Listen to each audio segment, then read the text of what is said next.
तो इस क्वेश्चन में बेसिकली हमें 2 sine 12 degree minus sine 72 degree का वैल्यू फाइंड करना है। क्वेश्चन में सबसे पहला अप्रोच आपका ये काम करेगा कि आपको इसमें sign C minus sign D बना लेना है। तो आप अपने साइन 12 डिग्री को दो पार्ट्स में स्प्लिट कर रहे हैं। That will be sine 12 degree, this will be sine 12 degree, and last में आपके पास लिखा हुआ है साइन 72 डिग्री। अगर आप लास्ट वाले टू पार्ट को सोल्व करेंगे तो this will be sine 12 degree plus ये हो जाएगा 2 cos C plus D by two. अगर आप C plus D by two करेंगे तो ये 84/2 42 डिग्री मिल जाएगा आपको, एंड साइन में आपको मिल जाएगा that will be C minus D by two, C minus D that will be minus 60/2, so this will be minus 30 degree.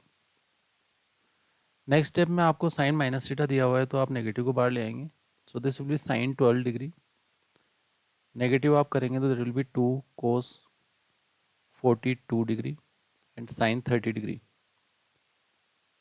Sine 30 degree का वैल्यू आप जानते हैं 1/2 होगा, तो ये वाला पार्ट इसको कैंसिल कर देगा। तो हमारे पास जो नेक्स्ट स्टेप बचेगा that will be sine 12 degree minus cos 42 degree.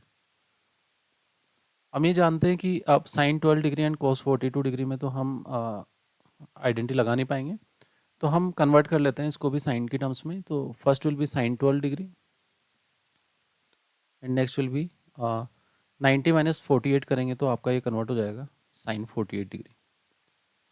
अब हम इसमें sign C minus sign D लगा सकते हैं, तो दैट विल बी 2 जो आपने ऊपर लगाया था अभी sine C minus 2 cos C plus D by to.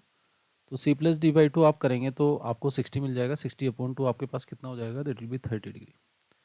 फिर आप sine C minus D by two करेंगे। अगर C minus D by two करेंगे तो आपको मिलेगा C minus D that will be minus 18 degree. तो आपने दोनों पार्ट निकाल लिए। अब आपका काम क्या है, कोस 30 डिग्री तो आपको पता है, आप उसकी वैल्यू तो वहाँ सब्स्टिट्यूट कर सकते हो। सो this will be 2 cos 30 degree जो आप जानते हैं दैट विल बी √3/2, एंड आपका नेगेटिव बार आ जाएगा तो this will B negative, and आपको लिखना है साइन 18 डिग्री। ये 2 से ये 2 तो कैंसिल हो जाएगा, तो ये हो जाएगा आपके पास माइनस √3, एंड साइन 18 डिग्री का वैल्यू आपको पता होना चाहिए, दैट विल बी √5 माइनस 1/4।